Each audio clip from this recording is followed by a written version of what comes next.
Okey,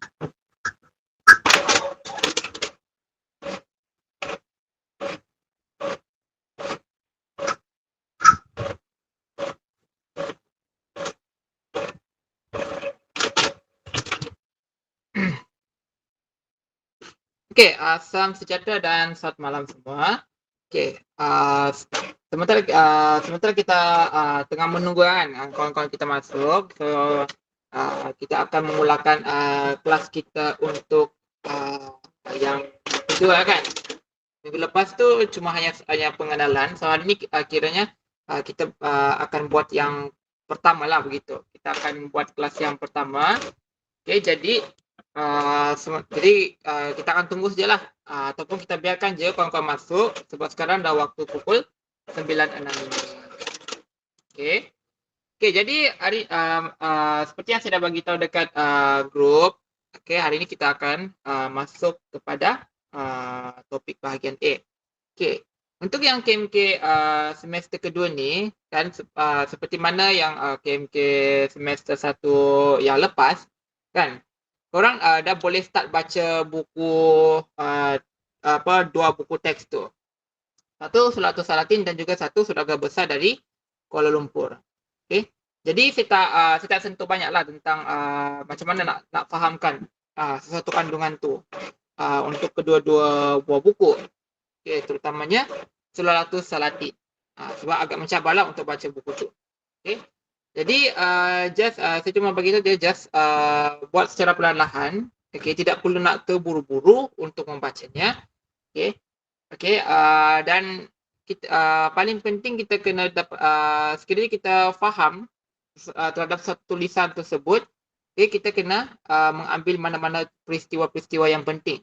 Kerana daripada di situ kita boleh kita dapat connectkan dengan semua apa yang kita dah peroleh, peristiwa-peristiwa penting itu, dan kita akan tahu sebenarnya apa cerita itu disampaikan ataupun apa yang diceritakan.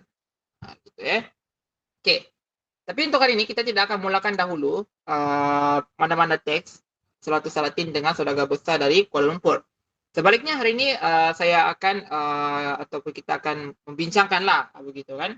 Jadi saya akan terangkan ataupun memperjelaskanlah mengenai tentang silibus ataupun apa yang korang akan belajar dalam semester 2 ini. Semester 2 ini adalah mengenai tentang sastra dan pembangunan. Okay. Jadi pada semester 1 yang lepas, dah belajar tentang penghayatan karya. Jadi untuk semester yang kedua ni kita akan belajar berbeza daripada semester 1 di mana KMK semester kedua ini kita akan belajar tentang sastra dan pembangunan.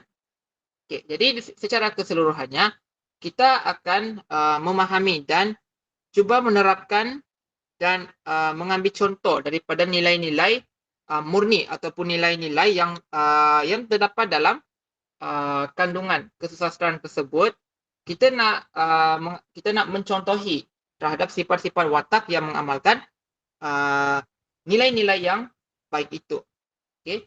Jadi ada 3 bahagian yang kita akan fokuskan, iaitu yang pertama adalah bahagian pembangunan insan, pembangunan negara dan juga pembangunan masyarakat. Okay, untuk hari ini kita akan masuk dulu untuk bahagian A, pembangunan insan.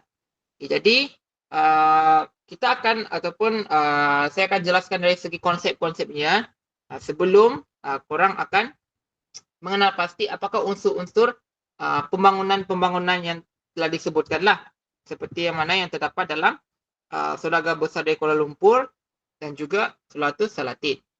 Okay.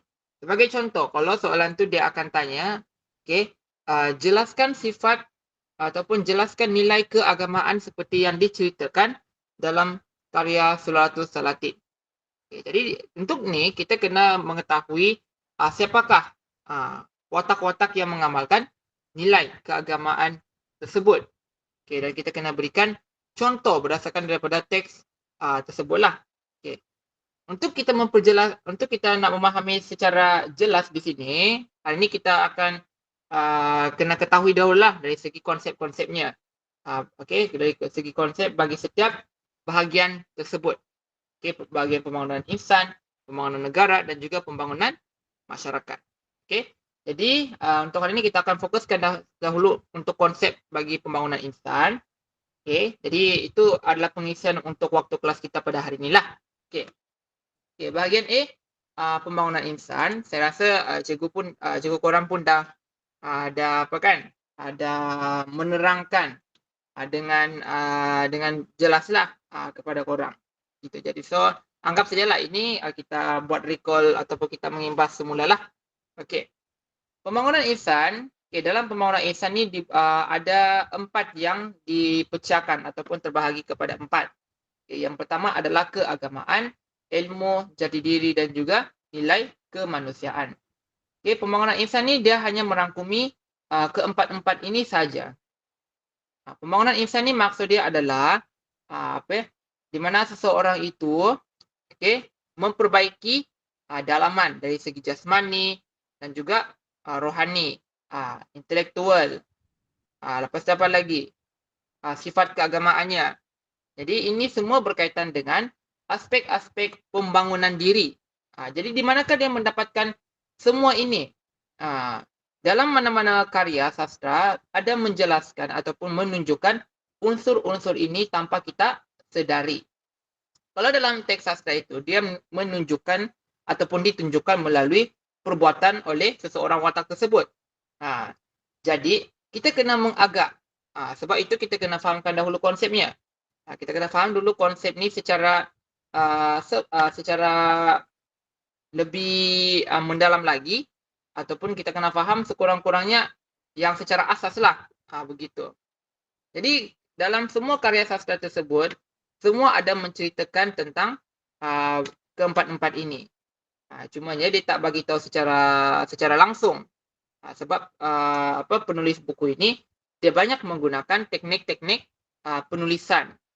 Tetapi tetap saja dia menunjukkan nilai-nilai tersebutlah. Cuma kita kena mengagak ataupun kita kena mengenal pasti macam tu. Okey. So 4 ini kita akan lihatlah apakah konsep yang cuba ataupun yang diterangkanlah dalam aspek pembangunan insan. Okey, jadi kita akan teruskan. Alright. Sekejap Okey. Kita akan pergi kepada yang pertama iaitu keagamaan. Okey, keagamaan. Okey. Okey. Okey, keagamaan Okey, keagamaan menghuraikan nilai Islam dan kehidupan beragama sebagai tonggak pembangunan sasial. Okey. Dengan arti kata lain, okey, pembangunan sasial ataupun kita tidak akan menjadi seseorang individu atau seorang manusia yang sempurna jika tidak berlandaskan kepada ajaran agama masing-masing. Sama ada agama Islam maupun agama lain. Okey. Sebab kita ni sudah didirikan ataupun kita sudah membangun kerana keagamaan yang terdapat dalam diri kita. Gitu. Jadi kita tidak akan menjadi sempurna dalam kehidupan seharian jika hidup kita tidak ataupun tidak berlandaskan agama. Tidak kira apa agama pun, yang bezanya kepercayaan kita lah. Cuma walaupun berbeza, tetapi konsep dia ataupun tujuannya membawa kepada satu arah yang sama, iaitu untuk memastikan diri kita ini dibangunkan secara baik dan normal, memanusiakan manusia. Begitu. Maksudnya di sini adalah kita nak melahirkan seseorang individu yang berfikiran matang, berfikiran terbuka, boleh menerima hakikat, apa lagi? Boleh menerima seadanya, belajar untuk menerima takdir dan sebagainya. Semua benda-benda begitu kita sudah pelajari daripada ajaran agama kita masing-masing. Adakah kita mempraktikkan apa yang kita sudah pelajari itu dalam kehidupan seharian kita? Itu soalan tu kita tanya diri sendirilah. Begitu Okey. Jadi di sini ada dua perbezaan yang kita kena ketahui lah. Yang pertama adalah nilai Islam. Nilai Islam. Yang kedua kehidupan beragama. Okay, apakah perbezaan antara kedua ni? Nilai Islam dan juga kehidupan beragama. Okay. Nilai Islam dia merujuk kepada sifat. Macam nilai murni. Nilai murni itu dia adalah sifat-sifat ketinggian. Ingat lagi tak masa semester 1 apa yang dimaksudkan dengan nilai murni? Jadi sama dengan nilai Islam. Bezanya di sini mengenai dia ataupun yang merujuk kepada sifat ketinggian agama Islam yang disampaikan oleh Nabi Muhammad. Okay. Kalau kehidupan beragama, maksud dia di sini adalah perihal hidup yang mematuhi ajaran agama, yang taat kepada agama, selalu pergi beribadat. Dengan arti kata lain, kita punya kehidupan ini adalah berlandaskan agama. Jadi apa saja perbuatan mesti ataupun harus berlandaskan dengan ajaran agama masing-masing. Kalau nilai Islam adalah sifat-sifat. Jadi bezakan sifat dengan perihal ataupun kehidupan. Berbeza maksud dia. Ya. Okay. Kehidupan beragama contohnya apa? Ini kebiasaan yang kita akan jumpa nanti dalam teks Salatul Salatin dan juga Saudagar Besar dari Kuala Lumpur. Okay. Jadi kalau soalan tu dia akan tanya, okey, apa dia katakanlah kalau dia akan tanya, okey. Jelaskan aspek kehidupan agama, okey. Kehidupan agama seperti yang diceritakan dalam Saudagar Besar dari Kuala Lumpur. Okey. Apa yang kita kena perlu tahu adalah kita kena kenal pasti siapakah watak-watak yang mengamalkan kehidupan beragama tersebut. Jadi panduan di sini boleh kita gunakan untuk mendapatkan jawapan yang betul. Contoh kehidupan beragama adalah yang pertama membaca Al-Quran, menuntut ilmu agama, mengajarkan ilmu, berdoa, bersedekah, berpuasa, aspek perkahwinan yang merujuk kepada peraturan-peraturan keagamaan ataupun atau lagi yang kita senang faham, peraturan Islam dalam bidang perkahwinan ataupun hal perkahwinan macam mana. Taat kepada guru atau memuliakan alim ulama, menegakkan pemerintahan yang adil, sembahyang, wasiat, berdakwah, sambutan atau perayaan dan bersyukur.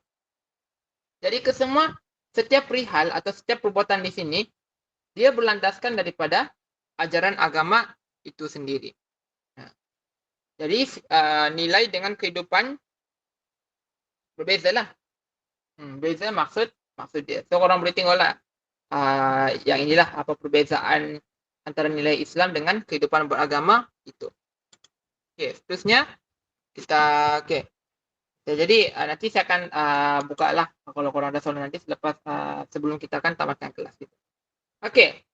Tadi kehidupan beragama. Okey, so sekarang ni kita masuk pula kepada nilai Islam. Okay, nilai Islam contohnya adalah seperti ini. Ini kebiasaan ataupun ini yang kita akan jumpa nanti dalam kedua-dua teks berkenaan. Okay. Nilai Islam yang disenaraikan atau yang disenaraikan di sini adalah yang pertama taubat, kedua takut akan Allah, zuhud, sabar, amanah, syukur, ikhlas, tawakal, bertakwa, pemaaf dan sebagainya. Apa-apa nilai yang menunjukkan nilai Islam itu.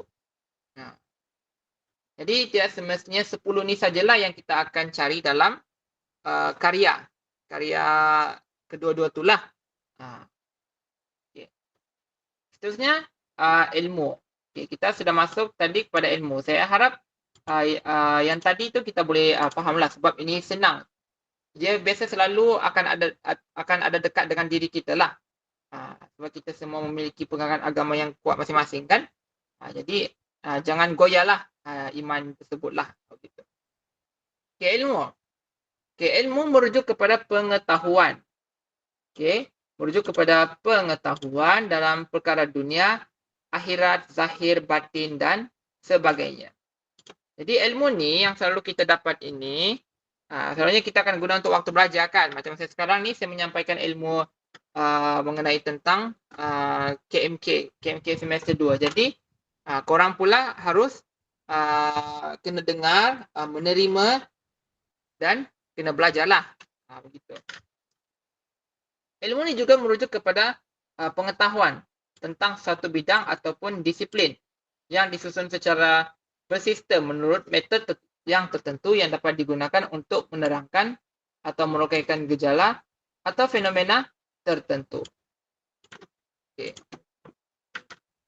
Itu adalah pengertian secara ringkaslah mengenai maksud ilmu itu. Jadi ilmu itu adalah pengetahuan dalam perkara dunia, akhirat, zahir, batin dan sebagainya.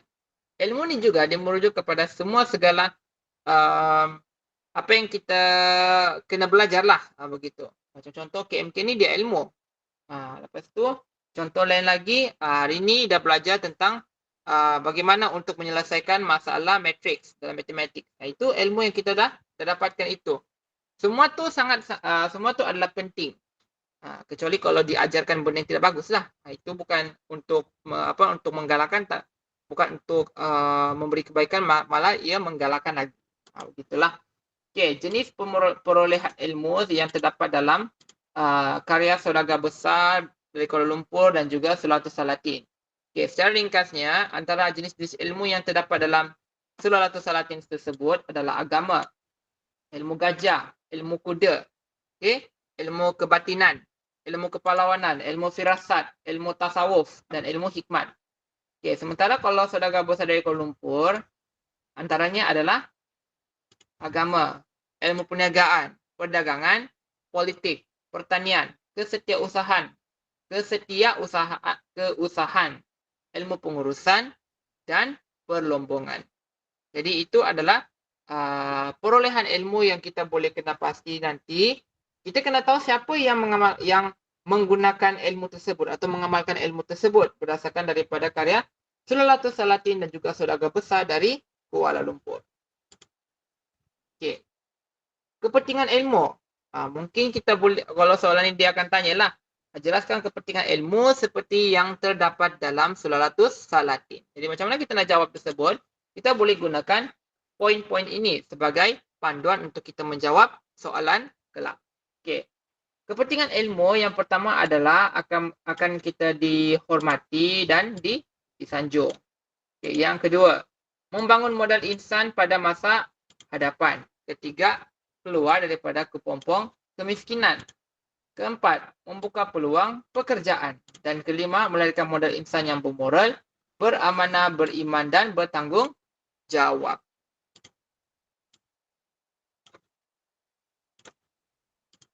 Okey, jadi itu adalah kepentingan ilmu itu, ilmu yang telah kita dapatkan.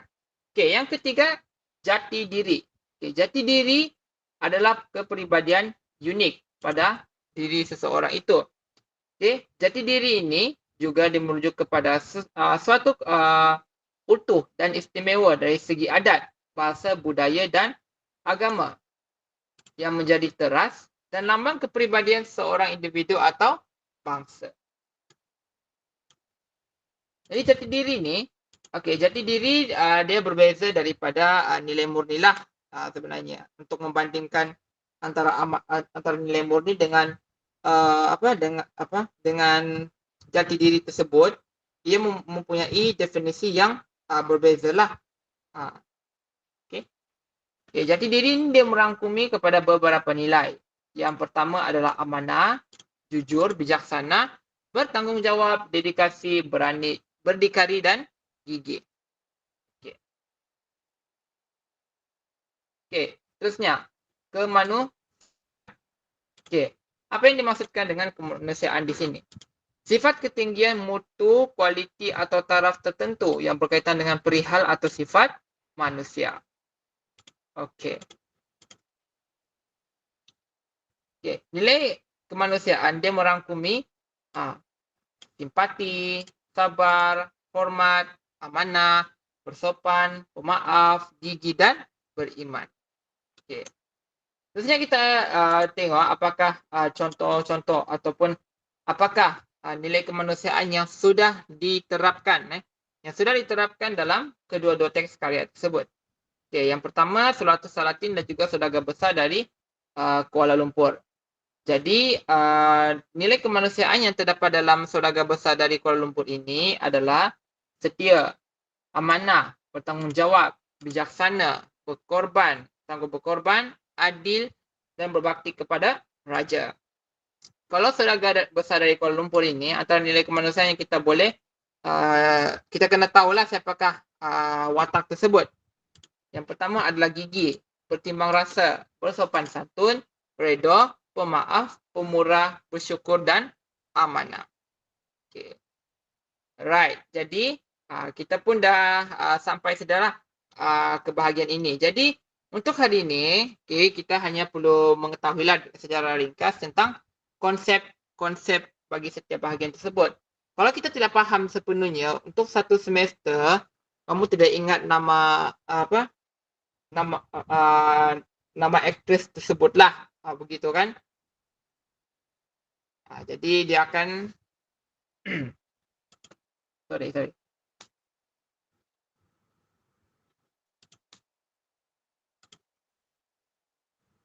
Okey. Sorry ada gangguan sekejap. Okey.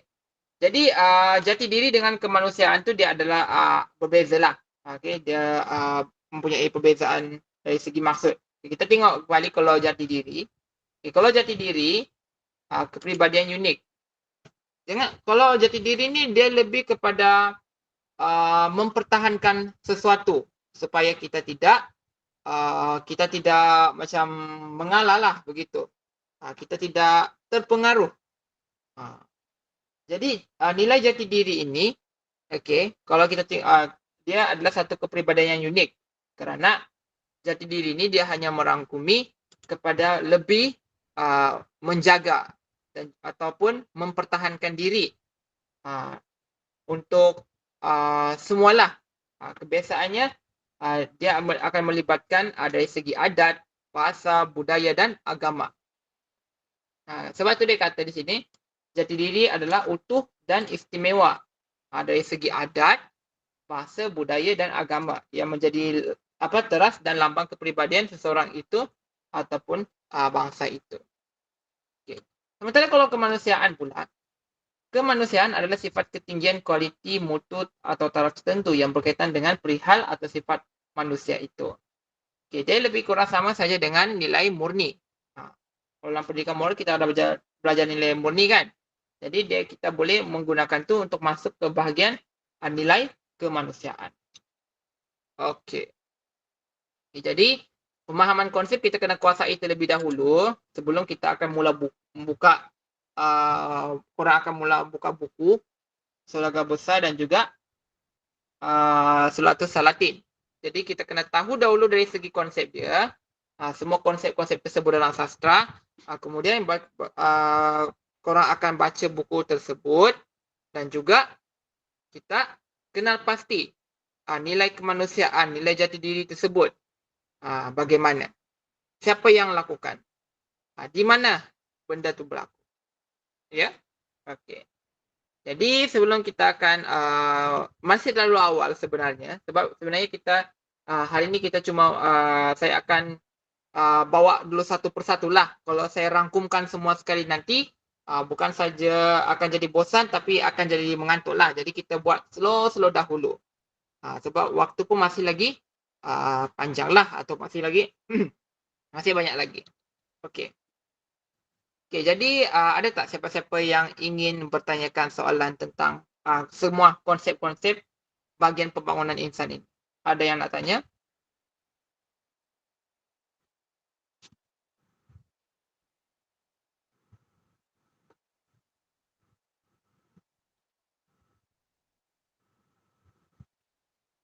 Okey, setakat ni boleh faham tak nilai-nilai setakat ni untuk bahagian apa yang dimaksudkan dengan keagamaan, ilmu, jati diri dan juga kemanusiaan. Setakat ni ada yang boleh faham tak dengan apa yang saya terangkan? Seterang ringkas ini jadi sepatutnya boleh tahulah dengan lebih cepat berbanding kalau ada cikgu dia terangkan panjang-panjang kan. Tapi pada akhirnya satu pun dia tak masuk sebenarnya. Gitu. So, boleh faham setakat ini. Dan korang akan gunakan nanti untuk menjawab esei. Untuk menjawab esei. dalam soalan itu. Macam contoh, huraikan nilai keagamaan, huraikan kehidupan beragama, jelaskan ilmu yang diperoleh oleh watak ini. Lepas tu dia minta korang senaraikan apakah ilmu yang telah dipelajari. Jati diri. Jati diri adalah mempertahankan sesuatu daripada tak ada. Ataupun tak ada apalah. Ataupun daripada biarkan benda itu lenyap. Macam tu. Okey. Lanjut kemanusiaan. Ya. Bahagian A, pembangunan insan ni dia merujuk kepada buku Saudara Besar dari Kuala Lumpur sahaja ke ataupun sama dengan Sulatus Salatin? Dia merangkumi keseluruhan bang. Dia merangkumi keseluruhan. Sebab itu korang kena study dua buku itu. Saudagar Besar dan juga Sulatus Salatin. Kerana penerapan untuk kesemua nilai tersebut ada pada dua-dua buku tersebut. Yang membezakan di sini adalah dari segi wataknya, di mana tempat itu berlaku. Jadi di sini korang kena kuasai akan teks ini. Kerana setiap bahagian tersebut dia akan minta korang untuk memperjelaskan dari siapa watak dan juga di mana tempat itu berlaku. Macam contoh kan, jelaskan nilai keagamaan yang diceritakan dalam buku Saudagar Besar dari Kuala Lumpur, dalam buku Sulatus Salatin. So kena tahu siapakah orang yang mengamalkan nilai keagamaan tersebut. Macam contoh, Hang Tua. Hang Tua belajar dengan bukan Hang Tua. Sultan Muzaffar Shah belajar dengan Maulana Abu Bakar. Dia merendahkan diri dengan gurunya untuk mempelajari ilmu. Jadi dia telah mengamalkan nilai keagamaan merendah diri. Nilai merendah diri. Merendah diri itu dia adalah nilai keagamaan. Jadi kena tahu siapa dan di mana. Jadi kena untuk semua teks lah. Saudagar Besar dan juga Sulatus Salatin. Gitu. Jelas setakat ni? Okay, thank you sir. Sama. Okay, yang lain ada tak nak tanya? Untuk konsep begini. So korang kena faham konsep dia dahulu sebelum korang buat kajian ataupun korang akan bacalah kedua-dua buku itu satu demi satu baris ayatnya. Jadi kalau tak dapat nak faham ataupun gagal untuk membezakan, nanti fakta korang akan jadi salah. Sebab tu kena beza. Sebab tu terutamanya kan korang kena bezakan lah. Kemanusiaan dengan jati diri ni apa beza dia. Macam tadilah saya dah bagi tahu lah kan. Kalau kemanusiaan adalah nilai-nilai kemanusiaan itu yang merangkumi keseluruhan. Kalau jati diri ini dia merangkumi nilai-nilai yang seakan-akan nilai-nilai mempertahankan sesuatu. Contohnya mempertahankan bangsa, agama, kaum, semualah. Itu berkenaan dengan jati diri. Okey. Okey. Jadi kalau tak ada yang nak tanya lagi ataupun nak tambah, okey, saya rasa ataupun itu ya Dev. Cikgu, jadi untuk SEM 2 wajiblah baca buku dua buku tu. Yes, kena baca buku sebab kita nak mengetahui apakah dari segi kita kena tahu unsur-unsurnya dalam teks tersebut. Ada juga yang akan memilih untuk buat shortcut. Macam mana yang korang dah buat masa semester 1 tu, iaitu korang cari nota je. Gitu. Tetapi bagi saya lah kan, kita kena baca jugalah. Macam mana korang buat masa semester 1 kena baca jugalah untuk semester 2. Okey. Jadi sebab kita kena tahu juga jalan cerita keseluruhan tersebut. Kalau kita mengambil pilihan untuk buat shortcut, okey, ada kita tidak akan memahami secara keseluruhannya. Baca sinopsis boleh, tapi sinopsis itu dia cuma sebagai satu panduan untuk bagi korang faham cerita dia.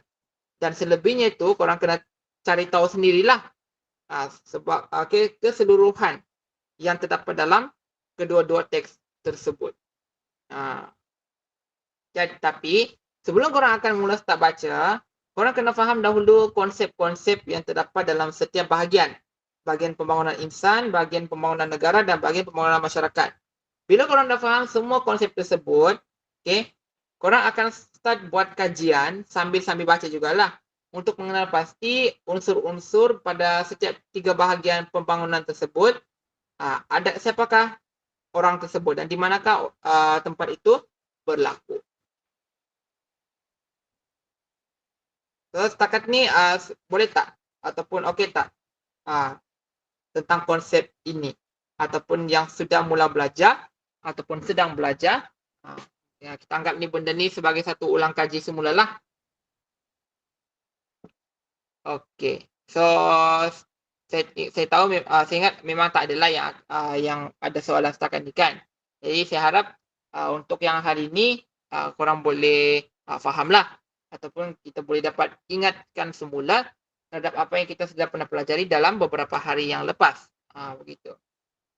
KMK semester 2 memang agak berat sedikit. Tetapi strateginya dia sama saja macam mana korang dekat semester 1. Okay. Alright. Jadi itu saja untuk kelas kita hari ini. Jadi saya ingin mengucapkan terima kasih kepada Farisha, Iza, Abang Rizal, Syah, Ain dan juga Dev, kerana sudi datang ke kelas kita pada hari ini. Terima kasih banyak-banyak.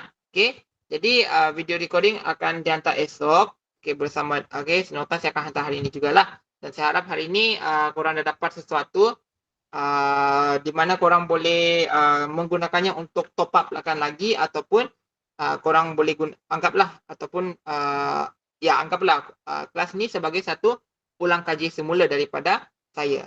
Jadi buat betul-betul lah untuk KMK semester kedua ini.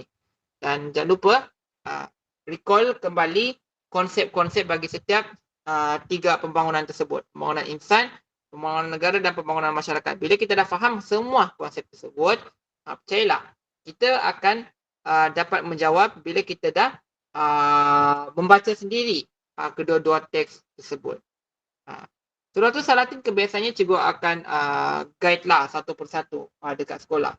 Tapi kalau dengan saya, sebab saya ingin menjaga kualiti masa korang, maka saya tak ada masalah untuk kita nak kita bercerita-ceritakan tentang apa yang berlaku di bab ini, apa yang berlaku di bab itu, semualah.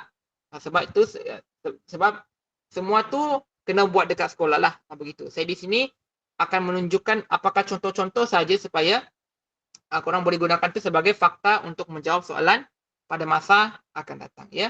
Jadi itu saja untuk kelas kita hari ini. Terima kasih sekali lagi dan kita harap kita boleh dapat jumpa lagi pada kelas yang seterusnya pada minggu hadapan. Ya. Waktu dan hari yang samalah juga dekat sini. Ya. Itu saja daripada saya. Terima kasih dan selamat malam. Thank you, sir. Alright, welcome there. You're welcome. Selamat malam. Sama-sama.